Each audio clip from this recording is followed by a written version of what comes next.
Nous sommes en direct. Bonjour à toutes et à tous. C'est le Frantuguais Mag numéro 74, je crois. Oui, je crois que c'est le 74. Hola. Hola, salut. Oh, français et portugais. Hola. Bon dia. Oh, elle a commencé comme bon dia. Bonjour à toutes et à tous. On est en direct pour le Frantuguais Mag. C'est l'émission numéro 74. On est en direct du Portugal. Ça faisait un petit moment. On est en direct plus précisément du Portugal, de la merveilleuse, de la fantastique, de la ville invicta de Porto. C'est bien ça, Ricardo? Oh oui, c'est bien ça. La ville invincible. Porto, bienvenue. Mais j'aime bien le ton que tu prends, cette voix, cette énergie. Ah non, mais Porto, c'est pas n'importe quelle ville. Une ville de caractère, une ville extrêmement puissante. Ça, pour ceux qui m'ont déjà eu en visite, ils le savent, je le défends énormément, ça. Alors, attends, vous avez compris, ça y est, il est parti, on est parti quasiment en visite, on est assis. Aujourd'hui, j'ai le plaisir de recevoir un invité que je connais déjà depuis un moment. C'est le Frantuguais Mag numéro 74. On est en direct de Porto. Regardez, vous avez dû reconnaître ce pont merveilleux. Pour commencer, dites-nous si vous nous entendez bien, si vous voyez bien et si nos voix, les mots correspondent au mouvement de nos lèvres. Et dites-nous si vous reconnaissez l'endroit où nous sommes. Regardez ce pont merveilleux, ce pont que l'on voit des milliers et des milliers de fois sur Instagram parce que c'est une des villes à la mode. Porto, n'est-ce pas, Ricardo? Oui, c'est une ville à la mode. Le tourisme a commencé fortement à partir de 2010. D'une façon générale, le Portugal, Lisbonne, bien entendu, Faro, Porto. Et depuis 14 ans, la ville est en pleine mutation. Et c'est vrai que la carte postale est un peu derrière nous. C'est clair. Pas seulement, bien sûr, il y en a d'autres. Mais ce pont, vous reconnaissez, j'imagine que plein vont le noter.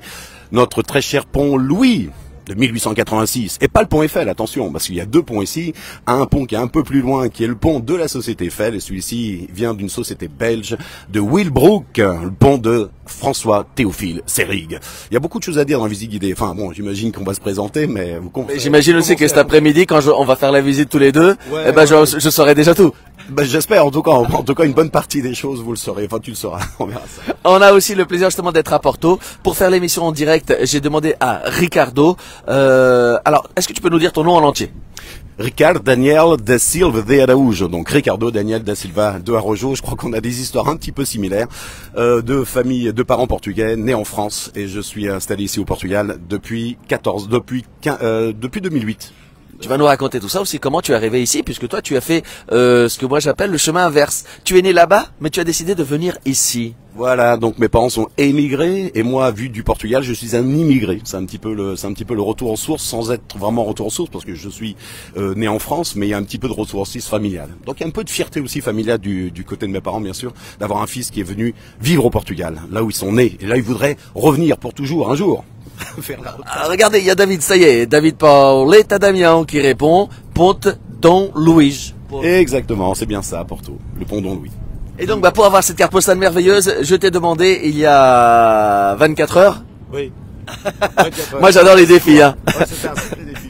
Il y a 24 heures, je t'ai demandé, trouve-nous un lieu merveilleux, fantastique, mais où il y a de la Wi-Fi. Et donc, tu nous as trouvé cet endroit merveilleux. Je l'ai noté dans les références. Vous allez pouvoir retrouver tout cela. C'est le Bacchus Vini. C'est un bar à vin qui vous fait découvrir les vins des producteurs locaux. Puisque Porto, comme vous le savez, est connu pour être la ville du vin de Porto. Mais il n'y a pas que le vin de Porto à Porto et au Portugal. N'est-ce pas? Hola Maria. Bonjour.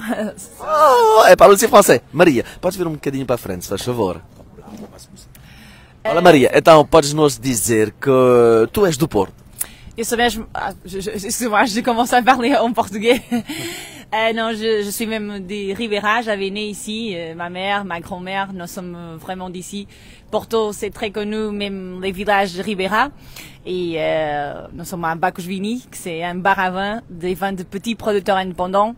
Et on fait aussi dégustation de vin de Porto avec des planches. Et beaucoup de personnes peut-être que nous écoutent, vous connaissez aussi déjà Bacchus Vini, j'espère. Et c'est ça. En tout cas, il y a déjà 110 personnes qui sont en direct. N'hésitez pas à nous dire où est-ce que vous êtes, en France, au Portugal, en Suisse, en Belgique, au Luxembourg. On a Maria Candida de Abreu. Hola Porto, le bonjour de Toulouse. Toulouse où je viens jouer le 1er juin et il n'y a presque plus de place.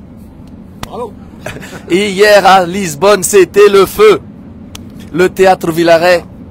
Merci, merci, merci. Le public a été fantastique. C'était une représentation, je vais le dire, magique. Foi a primeira vez que vi atuar este novo espetáculo em Lisboa, em Portugal. Hoje à noite vai ser no Porto. Si vous n'avez pas pris encore vos places, n'hésitez pas à aller sur Ticketline José Cruz Porto. Il reste encore quelques places, n'hésitez pas. La salle est merveilleuse et comment vous dire, hier ce qui s'est passé c'est simple, le spectacle a duré 2 heures et l'émotion a été incroyable. On a Manuela Saraiva qui nous fait un coucou de Tours. Bondi de Volvic également. Là-bas c'est de l'eau, ici c'est du vin. Oui, c'est vraiment ça. C'est un village vraiment de vin. C'est en fait la vallée de Douro, c'était la première région démarquée au monde, 1756, et des personnes vont de plus en plus connaître même la vallée de Douro. Avant, c'est comme Ricardo avait parlé, c'est plus le sud du Portugal, et maintenant des personnes commencent le nord de Portugal, Porto, Braga, Guimarães, beaucoup d'endroits que c'est vraiment bien. Douro aussi. Et oui, pourtant, ça va être une émission moitié française, moitié portugaise, mais déjà, je remercie Marie de parler en français, vraiment, muito obrigado. Parce qu'elle m'a dit, non, mais je vais pas parler. Mas afinal, desarrascaste muito bem. Não é, Ricardo? Acho que sim. C'est bien de parler avec un petit peu portugais et français en même temps, je pense que les personnes comprennent bien. Conhecemos é o frantuguês. C'est ça. Voilà. Chamamos aqui também o françuguês. Français. C'est comme le portugnol. C'est ce que je raconte dans mon spectacle, maman. J'ai une scène et je dis, mon père s'arrête en Espagne, il se fait contrôler par les douaniers et mon père, il a un super pouvoir qui arrive. Il croit qu'il sait parler espagnol. C'est à peu près ça. C'est intéressant. Toi, tu parles français, tu parles portugais. Oui.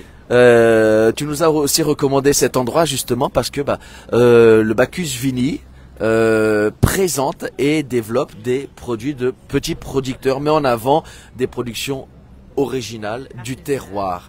Toi, ta volonté aussi, Ricardo, comment elle est venue de devenir guide de Porto pour faire connaître parce que moi du coup je te suis, je t'ai vu à la télé dans des reportages, j'en profite pour faire un petit coucou à Paris Latina qui est le partenaire de l'émission pour la question surprise et qui a envoyé une question surprise tout à l'heure, tu verras. Toi, comment est venue l'idée, l'envie de défendre, puisque moi sur ce que je vois et la façon dont tu en parles, au-delà de faire une visite, tu défends, tu mets de la passion vraiment pour raconter cette ville de Porto. De la même manière qu'on entendait Maria parler en français, faire l'effort en français pour défendre ses produits, défendre aussi cette richesse et diversité culturelle, gastronomique, viticole. Oui, alors disons que moi je suis arrivé ici en 2008, si on devrait reprendre un petit peu depuis les débuts, c'est un parcours comme tu disais un peu inverse. J'arrive ici pour des raisons sentimentales, José. Tu étais amoureux? Voilà, je rencontre une Portugaise, donc du coup il a fallu faire un choix. Avant d'arriver ici, donc je suis né en France au 76. Bon, pour faire court, j'étais à Bourg-en-Bresse, donc avant d'arriver ici dans l'Ain. Donc je rencontre une Portugaise, ma très chère Johanna, on se marie ici en 2010. Et vous mariez ici? On se marie au Portugal, bien sûr. Bien sûr, j'ai des liens avec le Portugal parce que comme tous les Portugais ou les Franc-tugais, je sais pas comment on peut dire, je revenais tous les ans au Portugal et à force de revenir, j'ai rencontré donc mon âme sœur, on peut dire ça ainsi. Mais je connaissais pas Porto. Donc en fait, j'arrive ici comme éducateur. J'ai travaillé 10 ans dans une maison d'enfants à caractère social ici entre 2008 et 2018. Et entre temps, j'ai commencé cette activité de guide un peu comme un délire en réalité au début parce que je tombe vraiment amoureux de cette ville. C'est une ville qui est attachante. C'est une ville qui, je sais pas, il y a quelque chose qui est presque inexplicable. Et comme j'ai toujours aimé l'histoire, j'ai commencé à beaucoup développer cette activité de guide, mais gratuitement au début, tu sais, dans un délire. Il y avait un côté fun. Il y avait un côté fun, oui, sans doute. Et ça a pris du coup, ça m'a passionné. Plus ça avançait, plus j'avais envie de continuer dans cette activité-là. Ça a pris tellement d'ampleur qu'à un moment donné, il va vraiment fallu faire un choix.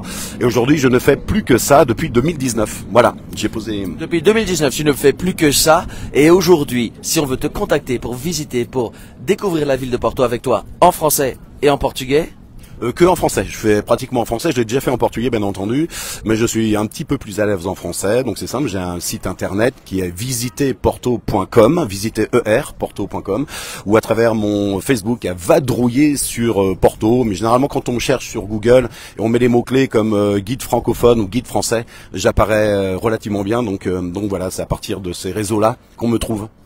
Et depuis ton installation, depuis ton arrivée à Porto, maintenant tu habites à Porto dans ses environs? J'habite à Porto Intramuros, pas au centre historique de la ville, un petit peu à l'extérieur, on va dire c'est comme ça, mais Porto Intramuros. Donc voilà, je me suis installé ici. Et puis plus ça avance, plus j'ai envie de vivre ici. C'est vrai que très souvent les Portugais, en tout cas ceux qui sont d'origine portugaise, ils ont toujours ce désir, ce rêve. Et pourquoi pas vivre au Portugal? Quand je l'ai fait en 2008, il n'y avait pas le tourisme, il n'y avait pas tout ça encore. Le tourisme n'a commencé vraiment qu'en 2010.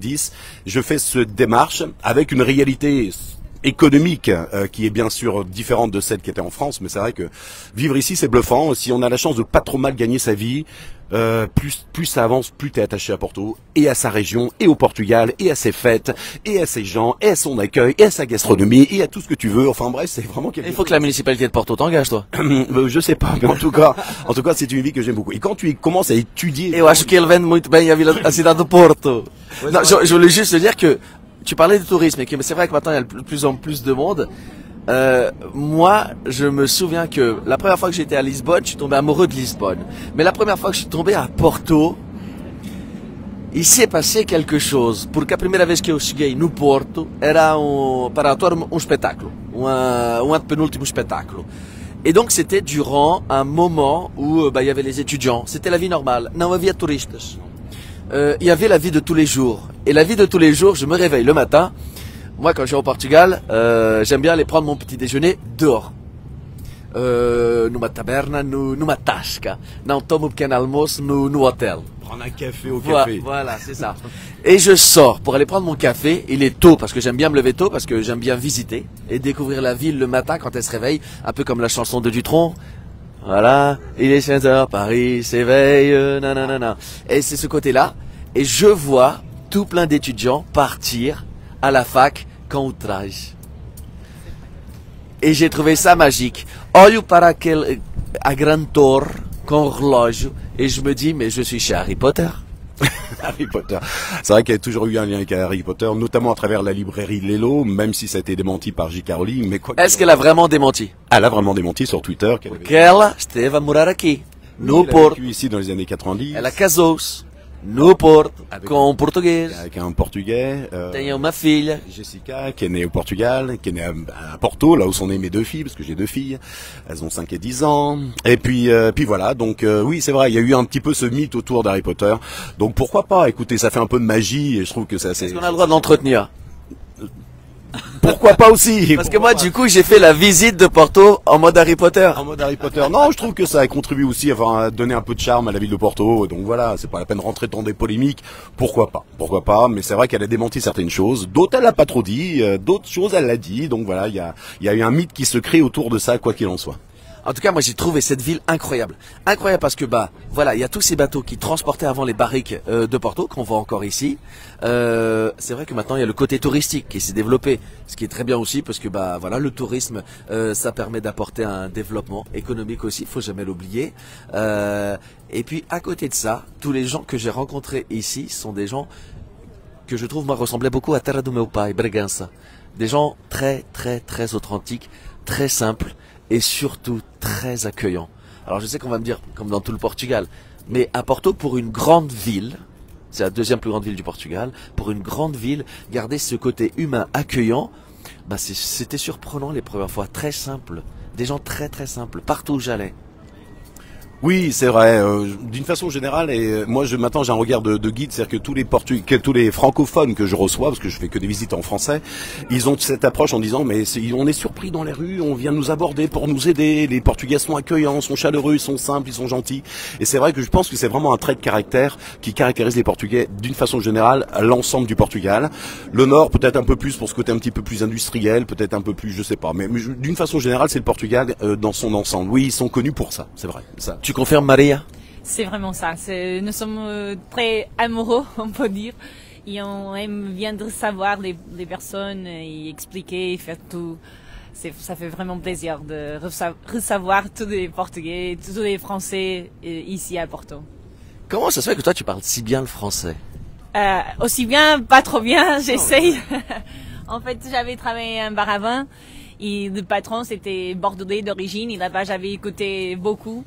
Et j'essaie de parler comme ça, à écouter les personnes à parler en français et choses comme ça.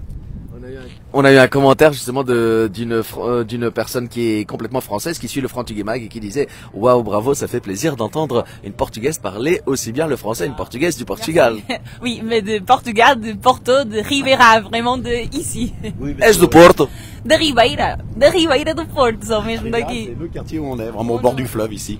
Ça, c'est le quartier justement où on retrouve tous les bateaux. Oui, c'est le quartier un peu carte postale du Portugal. Il est le plus historique probablement, enfin pas que ici bien sûr, mais il faut bien comprendre que Porto est à 5 km de l'océan. On est tout proche de l'océan. C'est une veine qui va nous emmener à l'intérieur des terres, à travers ce fleuve qui fait quand même 897 km, il est beaucoup plus espagnol que portugais. Entre deux collines, donc pas étonnant que Porto est aussi bien placé, devient un pôle commercial important au nord du Portugal, ça c'est sûr. Donc voilà, c'est un peu dans cet esprit-là. Les premières populations, il faudrait aller monter un petit peu là-haut. On trouve les premières populations à la fin de l'âge de bronze, début âge de fer, quand les petits villages un peu celtes qu'il y avait ici dans un grand nombre au nord-ouest du Portugal de façon générale, qu'on appelait Cales. Le port a beaucoup été développé, notamment du temps des Romains. Donc on va dire que va romaniser ces villages. Donc ça devient le port de Cales. Portuscal qui donne son nom à la région, puis ensuite au pays, Portugal. Donc Portugal donne son nom au pays. Tu vois bien qu'il y a beaucoup c'est un peu c'est pas le nombril bien entendu, mais on a un héritage qui est important à défendre bien entendu. C'est qui m'avait dit, mes amis, quand j'avais été à Guimarães, ils m'ont montré donc la muraille aqui au Portugal. Et puis après, je suis venu à Porto aussi, il m'a changé maintenant mon nom. Oui, disons c'est le Nord, c'est pas que Porto bien entendu, mais les premières batailles qui vont marquer les premiers pas de l'indépendance portugaise, c'est dans la zone de Guimarães, bien sûr, la bataille de Saint-Mamet du 24 juin 1128. Et donc c'est ça qui va marquer un petit peu les débuts de la nationalité portugaise. Cette passion pour l'histoire, à chaque fois on la ressent quand on a discuté, quand on écrivait, quand je publiais les vidéos, les chroniques de JC, tu les partageais, des fois tu m'envoyais des petits commentaires. Mais moi c'est ça que on a eu en commun, c'est dès le départ et on avait accroché, je crois que ça fait quand même maintenant quelques années qu'on communique, ouais. Et on partageait cette passion commune de l'histoire. Et moi c'est pour ça aussi que je me levais tôt. Je me levais tôt avec des bouquins et je bouquinais, j'allais lire et j'allais partir à la rencontre, à la découverte de la ville, le palais de la Bourse qui est magnifique, tout plein d'endroits qui sont incroyables. Oui, c'est vrai. D'une façon générale, le Porto... Justement, on parle de ce quartier d'Aribeira, mais le palais de la Bourse, il y a tout plein de choses incroyables. Il y a beaucoup de choses à raconter, c'est pour ça que j'ai divisé mes visites en 3 visites différentes. Une qui est basée sur le centre historique de la ville, donc on parcourt vraiment les points importants du centre historique de la ville de Porto, et un peu tout le déroulé, toute la puissance des gens de Porto et de son caractère. Comment on appelle les gens de Porto? Ils ont un caractère, les gens de Porto. Ils ont un surnom, les gens de Porto. Comment on les appelle? Ah, os tripeiros. Les tripiers. Quel est le plat le plus identitaire de la ville de Porto? As tripas à moda do Porto. Ben oui, mais n'empêche que c'est surprenant. Quand on connaît pas, nous on est un peu suspect parce qu'on est un peu frantuguais, mais quand tu viens t'es un touriste, t'arrives ici, tu t'attends la morue, la sardine, les poissons en tous les sens. Non, tripe à la mode de Porto. Et le deuxième plat de Porto un francesinha. Voilà, la francesinha, c'est une espèce de gros croque-monsieur. Donc c'est vrai que c'est pas un croque-monsieur, ça n'a rien à voir. Non, ça n'a rien à voir. C'est pas un croque-monsieur du tout, un truc XXL. Mais c'est vrai que cette histoire de tripier qu'on retrouve même à la mairie de Porto, même au tribunal de Porto, sur des peintures, sur des tapisseries, etc. C'est vraiment l'identité. Même les gens qui aiment pas les tripes à la mode de Porto ici à Porto sont très fiers d'être appelés tripeiros. En gros, ça veut dire on donne tout pour la nation jusqu'aux tripes. Et tu comprends bien que dès très loin, parce que ça c'est une légende, il y a plusieurs légendes, mais la plus racontée nous remonte au début de l'expansion maritime portugaise en 1415, quand celui qui va être considéré un petit peu, celui qui va impulsionner les expansions maritimes portugaises, qui est Henri le Navigateur, qui bien sûr est né où? Henri le Navigateur, il est né à Porto. Né à Porto le 4 mars 1394. Donc étant natif de Porto, il demandera aux gens de Porto de construire une partie de l'armée qui partira à Ceuta. Ceuta, c'est une enclave espagnole du Maroc quand tu passes le détroit de Gibraltar. Et on va répondre présent. On va construire les bateaux, les voiles, les cordes, etc. Et on rentre ensuite la légende. On dit que les gens de Porto ont donné toutes les bonnes viandes aux marins pour qu'ils tiennent le coup, conditionnés, salés, mis dans des tonneaux. On a gardé les abats, les tripes. Et pour pas les jeter, on les a mijotés, donnant ainsi naissance aux tripes à la mode de Porto. Et je trouve que c'est une très belle histoire, moi, puisque du coup, moi, j'avais fait une vidéo, une chronique de JC pour dire, para contar, que dizer alguém do Porto que era tripeiro não era insulto, é uma coisa que ele tinha muita honra, porque os habitantes do Porto conhecem a história et ils ont beaucoup d'honneur et de fierté, parce que je fais juste une parenthèse, mais il y a peu de temps, je suis parti manger dans une brasserie française. Et j'ai découvert pourquoi dans certaines brasseries, notamment à Lyon, eh bien tous les abats étaient cuisinés et étaient devenus des plats nobles. Et en fait, moi je me dis que cette histoire qui rejoint un peu ça, moi je pense qu'elle est tout à fait possible et plausible. Elle est possible, ça c'est sûr. Après, les historiens qui vont chercher un petit peu plus dans l'histoire, en écartant un petit peu les légendes, fera sans doute le lien des tripes avec les invasions barbares, notamment les tripes à la mode de camp en France ou en Lyon aussi. Il y a quand même cette culture de tripes et compagnie, donc c'est pas impossible que l'explication soit plutôt plus rationnelle, on va dire, c'est comme ça. Mais les légendes ont toujours des fonds de vrai, et donc pourquoi pas. Et les légendes cultivent la curiosité. Exactement. C'est pour ça qu'il faut venir ici. Donc, soit à la visite du centre historique, comme je te disais, il y a beaucoup de choses à travers le Tour des Clercs. On passe devant la librairie Lélo, on parle un petit peu de Palais de la Bourse, de l'église San Francisco, départ du baroque et compagnie, de la naissance du Portugal de façon générale. Puis après, une autre visite que je fais qui est plus proche du temps actuel, hein, 19e, 20e siècle. Porto est en pleine mutation. On change de régime politique à partir de 1820, une façon assumée à partir de 1834. Donc, une constitution. On est dans une monarchie constitutionnelle. Les hommes prennent du pouvoir politique, social, économique, on s'affiche, on se montre. Et donc c'est une période de développement industriel très contrasté entre tout va bien, tout va très très bien, ça se voit à travers des cafés comme le café Majestic, qui est le café qui est magnifique, sans aucun doute, mais en même temps, un tiers de la population de la ville vit dans des quartiers ouvriers, très contrastés, 55 000 personnes, donc c'est une période où il y a la face jolie des médailles, et puis il y a le revers de la médaille, et le revers de la médaille, c'est aussi un petit peu à découvrir, mais ça n'apparaît pas dans les guides, ça, il faut l'expliquer d'une autre façon. Maria, tu podias vivre noutra cidade que o Porto? Non. Je connaissais la réponse. Et aujourd'hui, tu, Ricardo, qui est devenu un habitant de Porto, un tripero d'adoption et de cœur, tu te verrais maintenant partir dans une autre ville? Une autre ville où au Portugal? Au Portugal? Non, au Portugal non, je suis bien à Porto, j'ai envie d'y rester, je me projette pas ailleurs en tout cas, ça c'est clair. La vie peut faire des virages à 180 degrés, sinon je reviens en arrière. Comme je l'ai fait en partant de France pour venir ici, puis s'il y a bien quelqu'un qui devait pas venir, c'est moi. Donc je m'installe ici et sans aucun regret, si c'était à refaire, je le referais 50 000 fois. Voilà, c'est un parcours. Non, je me vois pas ni revenir en France pour le moment, ni changer de ville au Portugal. Justement, toi, c'est ce que je disais, c'est ça qui me faisait plaisir en préparant l'émission ici. Ce que je voulais, c'était montrer des gens qui ont fait le chemin inverse. Nous, tu l'es à l'origine, enfant de parents. Voilà.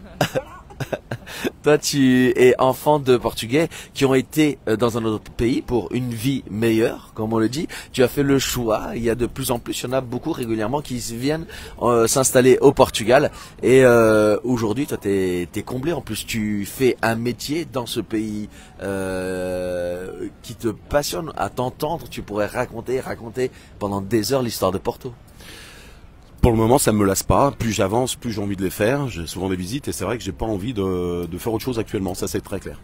Alors du coup, Ricardo, je récapitule, vous pouvez le contacter en direct sur Facebook, il y a toutes les informations d'identification. Aujourd'hui, le Frottuga Mag est uniquement diffusé sur Facebook et non pas sur Instagram et Facebook, puisque comme je suis en tournée en déplacement au Portugal, du coup hier c'était Lisbonne, ce soir c'est Porto, j'ai pas pu emmener tout le matériel qu'il fallait pour diffuser sur les deux plateformes. Par contre, il y aura des extraits qui seront mis ensuite sur Instagram et le replay en entier sur YouTube. Mais aujourd'hui, c'est le numéro 74. On est en direct de Porto avec Ricardo. Regardez ce cadre magnifique. On est sur le quartier de Ribeira, juste à côté du pont Don Luís. Tu nous l'as rappelé, ce n'est pas le pont de Gustave Louis non plus. En fait, c'est le pont Louis Ier. Louis Ier. Don Louis, c'est marrant parce qu'il s'est jamais appelé Don, mais c'est un peu assez affectif de l'appeler Don Louis. Ça, c'est rigolo. Mais c'est bien un pont qui est derrière nous, qui date de 1886. C'est un pont extraordinaire en termes, bien sûr, de conception. Qui nous rapproche beaucoup du pont Eiffel qui est un petit peu plus loin, donc un lien bien entendu entre le concepteur de ce pont et le pont Eiffel. Un pont où passent les voitures, où on peut passer à pied et où passe le métro. En haut on passe à pied et en métro, uniquement en métro. En bas c'est transport en commun actuellement, ça a changé un peu de système et à pied aussi bien entendu. Et moi, lorsque je suis venu il y a 3 ans pour préparer une tournée, je me suis approché, et j'ai revu ça à la télé, les enfants, les jeunes qui sautent du pont. Je crois que Marie pourrait plus en parler que moi parce qu'elle est de la Ribeira, je crois que c'est une coutume. Fiquei surpreendido de ver os jovens com os turistas a saltar da ponte. Epá, e havia tanta gente e pronto, isso ainda não tinha visto. Isso é mesmo normal, ça c'est vraiment normal. Tous les gens d'ici font ça, c'est chaud et saltam da ponte. Os tripeiros, c'est un peu des têtes brûlées aussi quand même. Tête brûlée. Cabeza quemada. C'est-à-dire c'est des audacieux, ils ont pas peur quoi. Parce que quand même, c'est un petit peu haut. Non, je peux pas. Toi tu dis non, hein. Attends, si, c'est haut quand même. Non, je peux pas dire ça. C'est vraiment une chose culturelle. Toutes les personnes d'ici, même des personnes avec de 70 ans, ils font ça. C'est une chose même avant et maintenant. Et c'est normal. Et c'est bien. Et puis en se promenant, j'ai aussi découvert les caves à vin incroyables, les tonneaux. Je me souviens plus, mais il y avait un tonneau gigantesque, les records de taille de tonneau avec les vins. J'ai appris qu'il y avait les différentes sortes de Porto. Il y en a combien? En fait, il existe 3 familles de vin de Porto, c'est de blanc, ruby et tawny, white, ruby et tawny. Et dedans de chaque famille, on a différentes variétés, qualités, différents âges, millésimes, assemblages.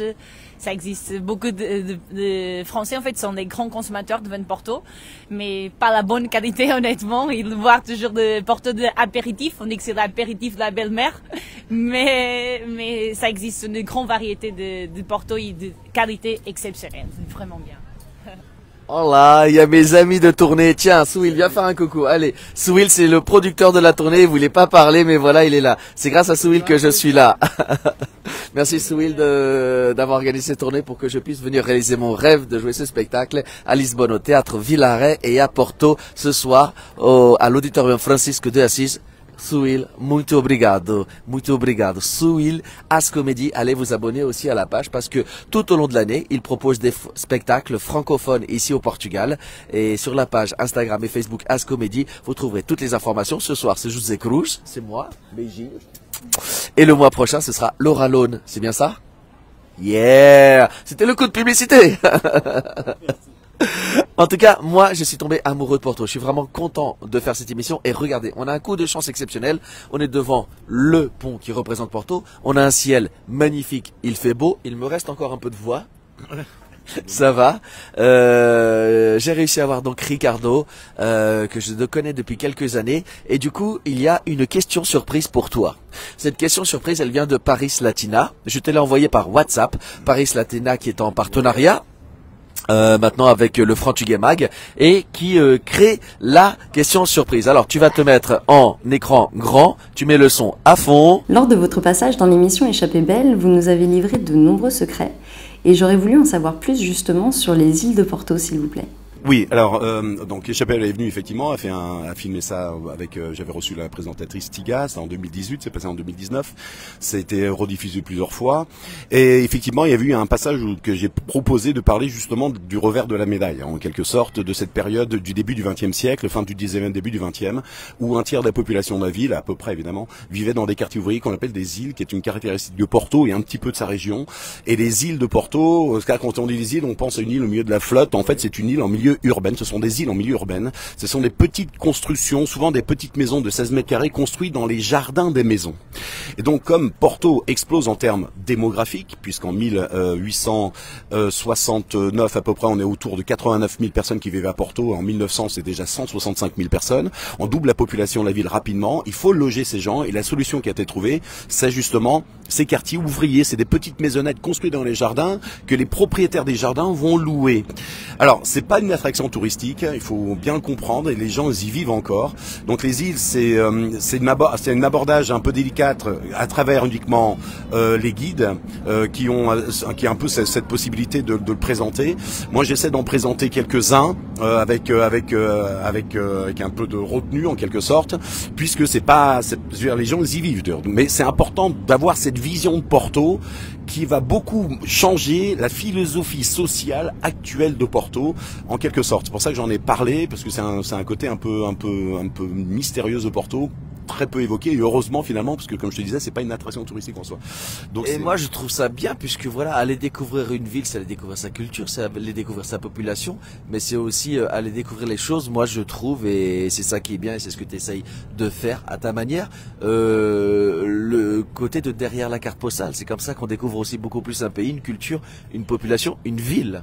Oui, voilà. Donc c'est pour ça que dans les visites, j'essaie de montrer, si vous voulez, qu'il y a un peu la carte postale. Ah, Porto, c'est beau. On va montrer des belles choses, des beaux bâtiments, une belle histoire, etc. Mais pour se rapprocher un petit peu de la vie actuelle, parce que finalement, quand on vient dans une ville, on essaie de comprendre aussi ce qui va différencier. C'est aussi à travers une vie locale, une vie un peu plus populaire, mais pas seulement. Ça peut être aussi à travers les commerces traditionnels.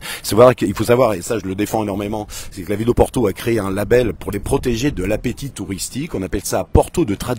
Lisbonne a fait également ça. Une centaine d'établissements de commerce à Porto étaient classés ainsi, Porto de tradition, pour défendre le savoir-faire. Alors donc ça peut être un commerçant, ça peut être un barbier, ça peut être un magasin de graines, ça peut être un magasin de produits religieux, ça peut être un restaurant, des commerces qui ont marqué l'histoire de la ville pour son originalité, son savoir-faire, son ancienneté, souvent centenaire, parfois même transmise de génération en génération. Et ça, c'est important de voir, si vous voulez, ces choses-là. Et ça paraît pas beaucoup quand on arrive ici. Ça saute pas aux yeux. C'est pas une information qui arrive généralement aux touristes, et donc j'essaie aussi de défendre ça et de rentrer dans ces établissements en faisant on le vend. Oui. Et ben là justement, tu en parles. Il y a César Sequeira qui nous dit: j'ai vécu dans une île, la banlieue à l'ancienne, et la vraie Maria qui nous dit: elle a vécu à Porto aussi dans une île. Ça m'étonne pas parce que c'était un tiers de la population de la ville. Donc c'est une populaire qui venait travailler dans les usines de textile, de faïencerie, de bois. Il y avait aussi un petit peu de fonderie, enfin plusieurs secteurs. Et donc ils viennent travailler et vivre là où vous pouvez vivre, parce que c'était bien sûr très modeste ces familles-là. Donc vous pouvez pas se payer des grandes vivre dans des choses un petit peu plus un peu plus construit, on va dire ça comme ça d'une façon générale. Donc oui, c'est une grosse page d'histoire, oui. Il y a Diane, donc de Paris Latina News, qui a posé la question, qui est maintenant en partenariat avec le Portugais Mag, qui répond et qui te remercie pour ta réponse, Ricardo. Et elle rejoint José dans le sens où j'aime aussi découvrir ce qui est méconnu. Et moi, je pense que c'est vraiment important. Et dans ce que tu fais, dans tout ce dont on a discuté à chaque fois depuis maintenant quelques années, bah, c'est ce que j'avais ressenti. Vraiment aller un peu plus qu'au-delà du cliché. Oui, exactement. Donc c'est pour ça que les visites, on arrive à mieux comprendre à travers une visite guidée des gens qui vivent ici, pour essayer vraiment d'avoir cet abordage de la vie quotidienne. Donc la vie quotidienne, ça va être ces petits commerçants, ça va être les parcours de vie des personnes qui ont grandi ici. C'est pas qu'un cliché. Porto est dans un boom touristique. Le Portugal, de façon générale, dans un tourisme de masse depuis quelques années, très peu d'années. Donc il faut aussi découvrir ce qui différencie et ce qui aide la vie quotidienne des Portugais. C'est facile à dire, c'est pas facile à faire, donc on essaie de le faire à vous mieux. Moi et d'autres guides, bien entendu, je suis pas le seul guide à proposer ces services-là. Et donc du coup, j'essaie d'accentuer beaucoup cet aspect-là. En tout cas, ça c'est clair.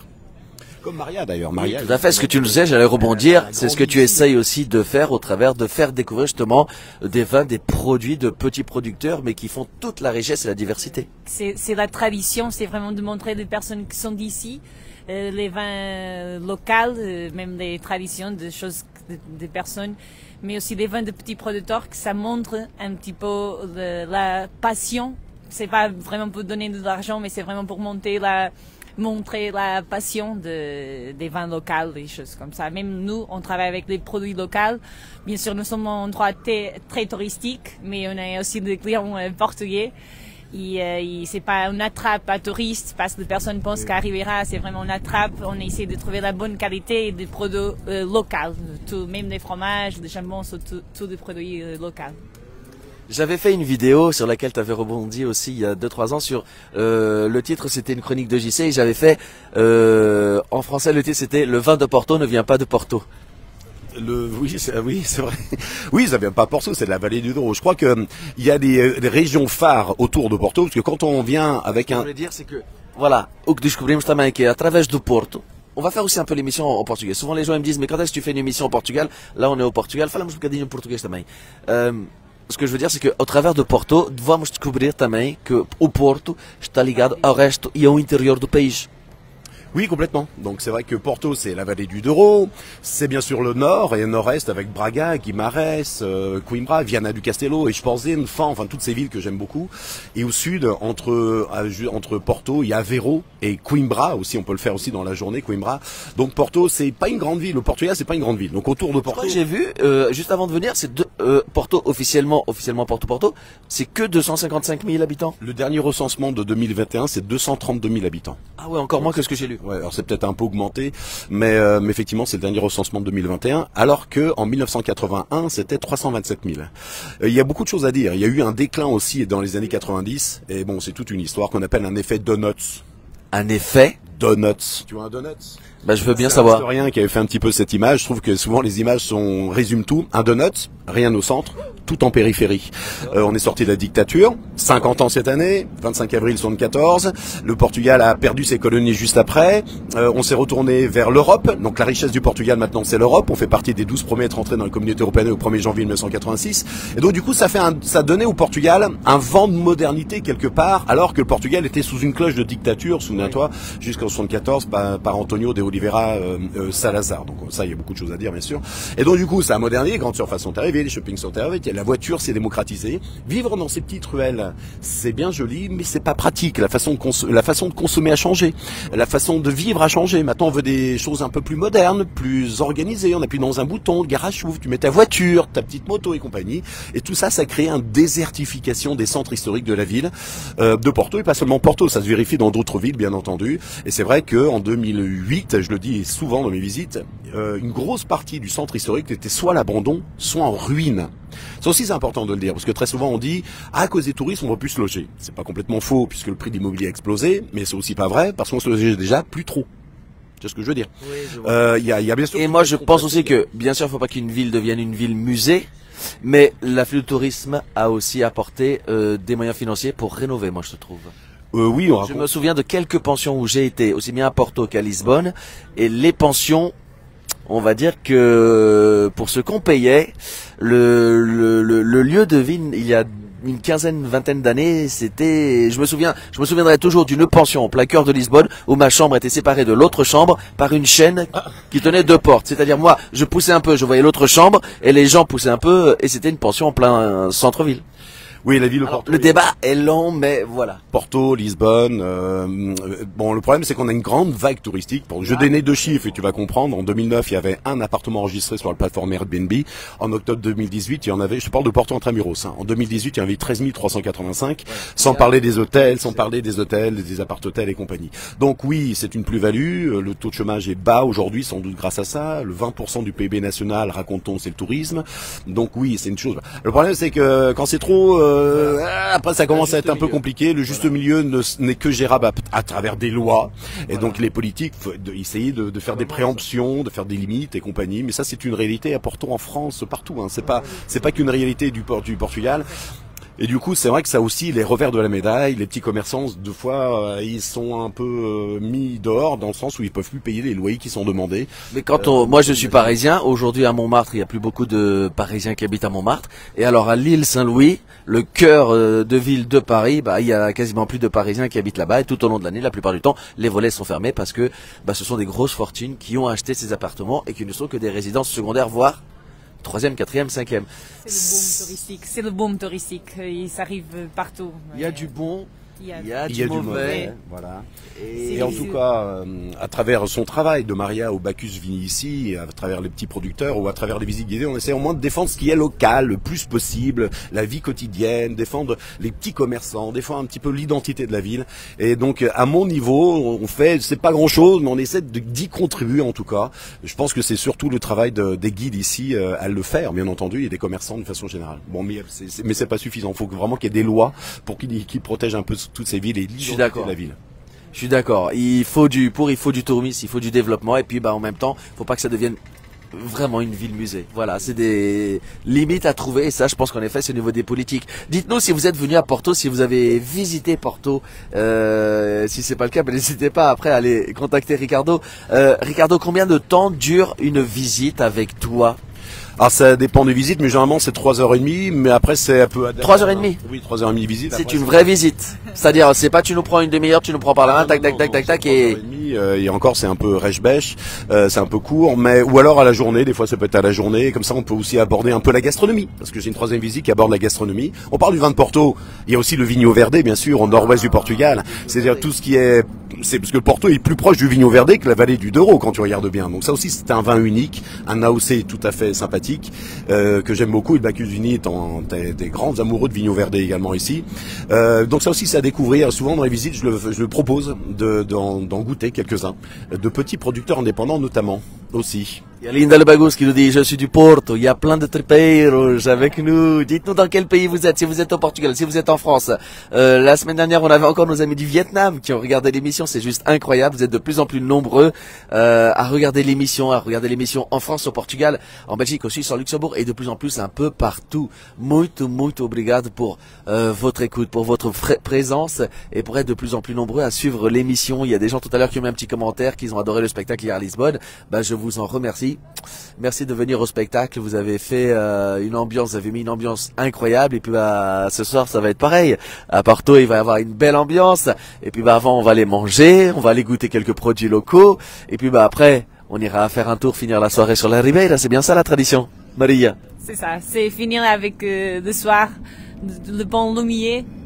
Et c'est bien de finir ici avec un vin de Porto. Ah, pourquoi pas?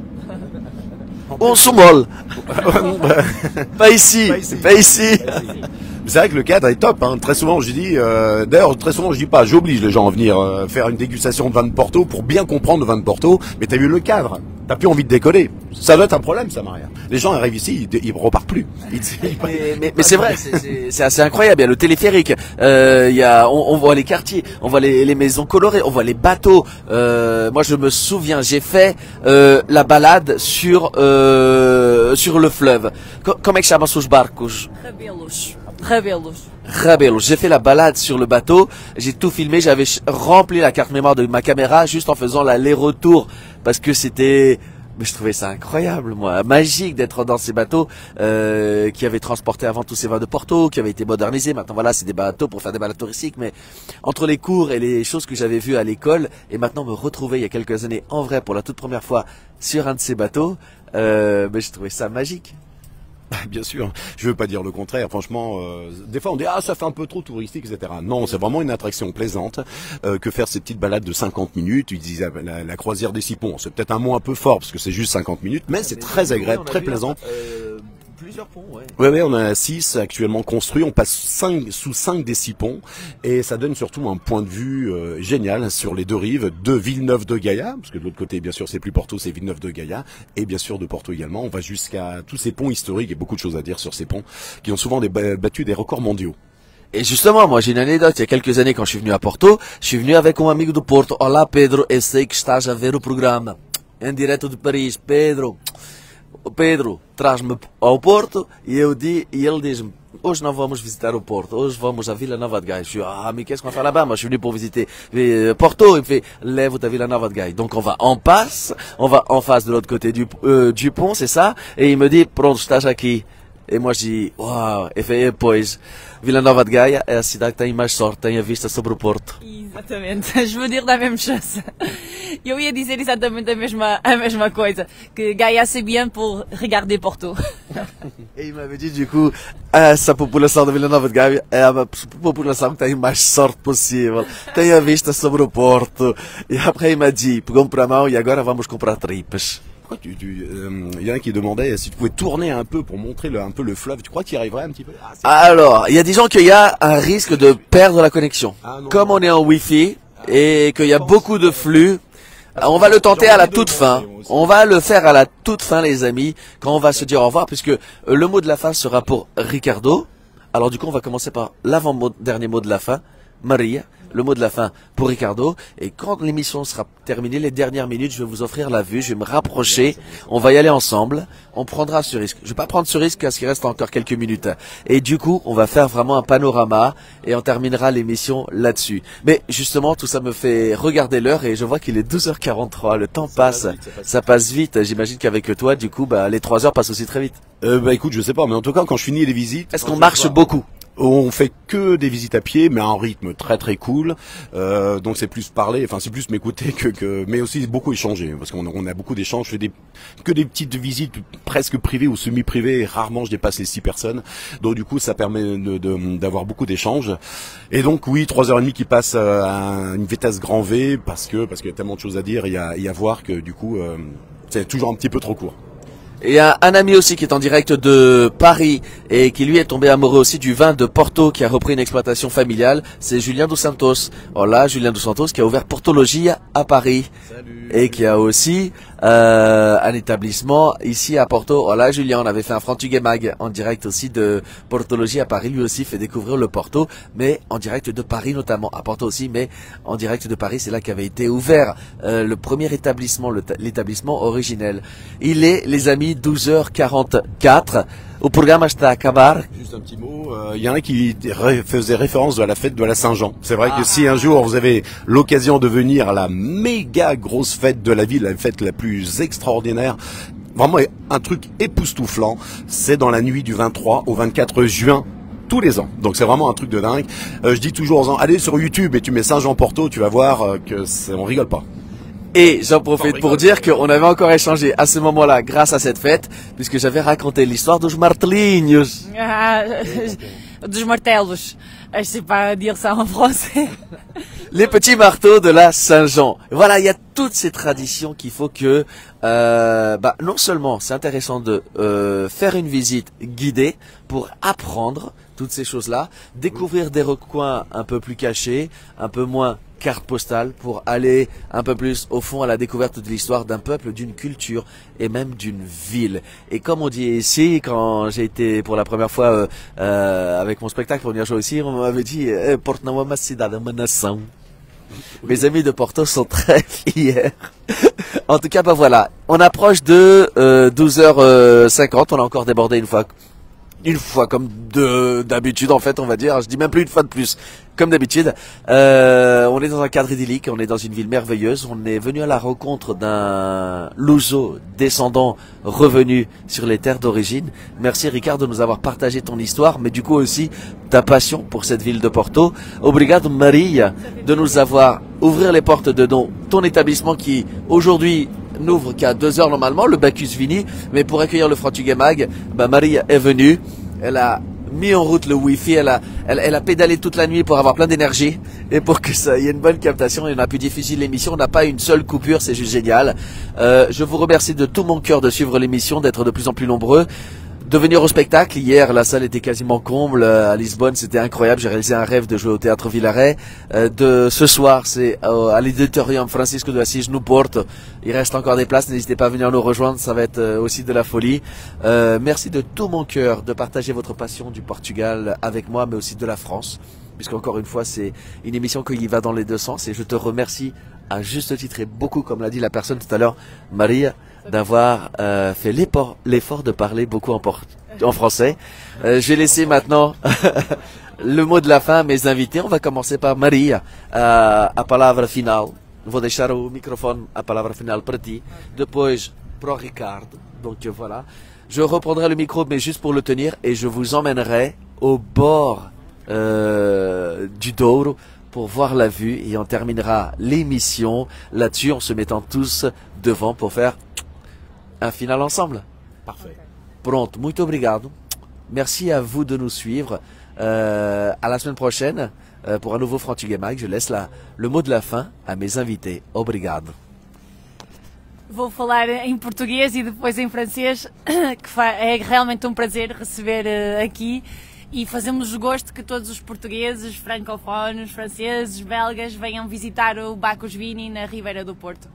Ça fait vraiment plaisir de vous recevoir ici et j'espère trouver toutes les personnes à Bacchus Vini pour connaître le vrai vin de Porto et vin de Portugal, que ça n'existe pas uniquement de vin de Porto et des petits producteurs indépendants. Merci. Merci Maria. Un petit mot très court. Donc José, merci de m'avoir invité à ce Frantuguema qui me parle énormément, puisque je suis moi-même comme toi donc d'origine portugaise. Donc c'est pour ça il y a des choses comme ça qui me marquent. Comme le film, tu te rappelles le film comment il s'appelle ce film la Cage Dorée. Tu sais que je me suis croisé la semaine dernière avec Rita Blanco et je lui dis mais ce film m'a énormément touché. Je crois qu'on s'y retrouve un petit peu dans ces représentations. Venez au Portugal, je m'adresse aux Portugais, bien sûr d'origine, aux Français d'origine portugaise ou d'origine portugaise et aussi tout simplement aux Français qui veulent découvrir le Portugal. Une visite guidée, je pense que c'est important pour, comme on l'a essayé de le défendre, comprendre un petit peu ce qui différencie, ce qui nous rapproche de la vie quotidienne, la vie de tous les jours. Finalement, c'est ça c'est un peu mon dada, bien sûr, parler bien sûr de l'histoire de la ville de Porto. Voilà, donc mon site c'est visiterporto.com, visiterporto.com et surtout découvrez le Portugal, découvrez le Porto, découvrez Lisbonne, notre très chère, j'aime bien parler de Lisbonne aussi parce que c'est une ville que j'aime beaucoup, notre très chère capitale depuis 1255. Je vais m'arrêter parce que sinon je vais commencer à partir dans tous les sens comme d'habitude. Et puis voilà, à très bientôt à Porto. On va découvrir ensemble maintenant cette belle vue sur le fleuve. Notre très carte postale, ça va vous donner encore plus envie de venir ici. À très bientôt. Commente. Ah, je commente, bien sûr. Regardez un petit peu, on va tourner dans ce sens-là, plutôt. On va tourner la caméra, tu arrives. Parfait, voilà. Et donc, on est quand même dans un cadre idyllique, aussi bien pour se balader, pour se détendre. Très souvent, je dis que Porto, c'est top pour ne rien faire du tout. Et c'est vrai que venir ici pour ne rien faire, parce qu'après tout, les vacances, c'est aussi pour se reposer. C'est pas pour courir et déballer dans tous les sens, pour découvrir un maximum de bâtiments en un minimum de temps. Non, regardez, quand on est ici, on a quand même l'envie de juste se poser et profiter de cette vue sur les bateaux Rabello, sur ce pont Louis, sur Villeneuve de Gaia, de l'autre côté du fleuve, là où il y a toutes les caves de vin de Porto. Très sympa à visiter pour comprendre aussi l'histoire du vin de Porto, dont toutes ces familles anglaises, britanniques, portugaises, françaises, etc. ont contribué. On voit les bateaux qui se baladent et c'est vrai que c'est, comme je te dis, c'est extrêmement plaisant. On est sur la partie basse de Porto, devant ce joli pont. Là, on le voit pas, mais juste après, il y a le pont Louis. Là, on voit les deux piliers qui sont juste là, ces deux piliers qui sont là et là. C'est un autre pont suspendu qui était juste à côté de 1847 et puis on a envie de monter dans tous ces petits escaliers pour rentrer dans les dédales, dans les boyaux, dans les tripes de Porto, dans les tripes des Portugais. Alors on appelle Maria, on voit ici le Bacchus Vini qui est idéalement placé. On voit pas le... Et donc voilà, tu vois un petit peu le joli cadre. José, je te passe le micro, je suis sûr que tu as envie de dire un dernier mot.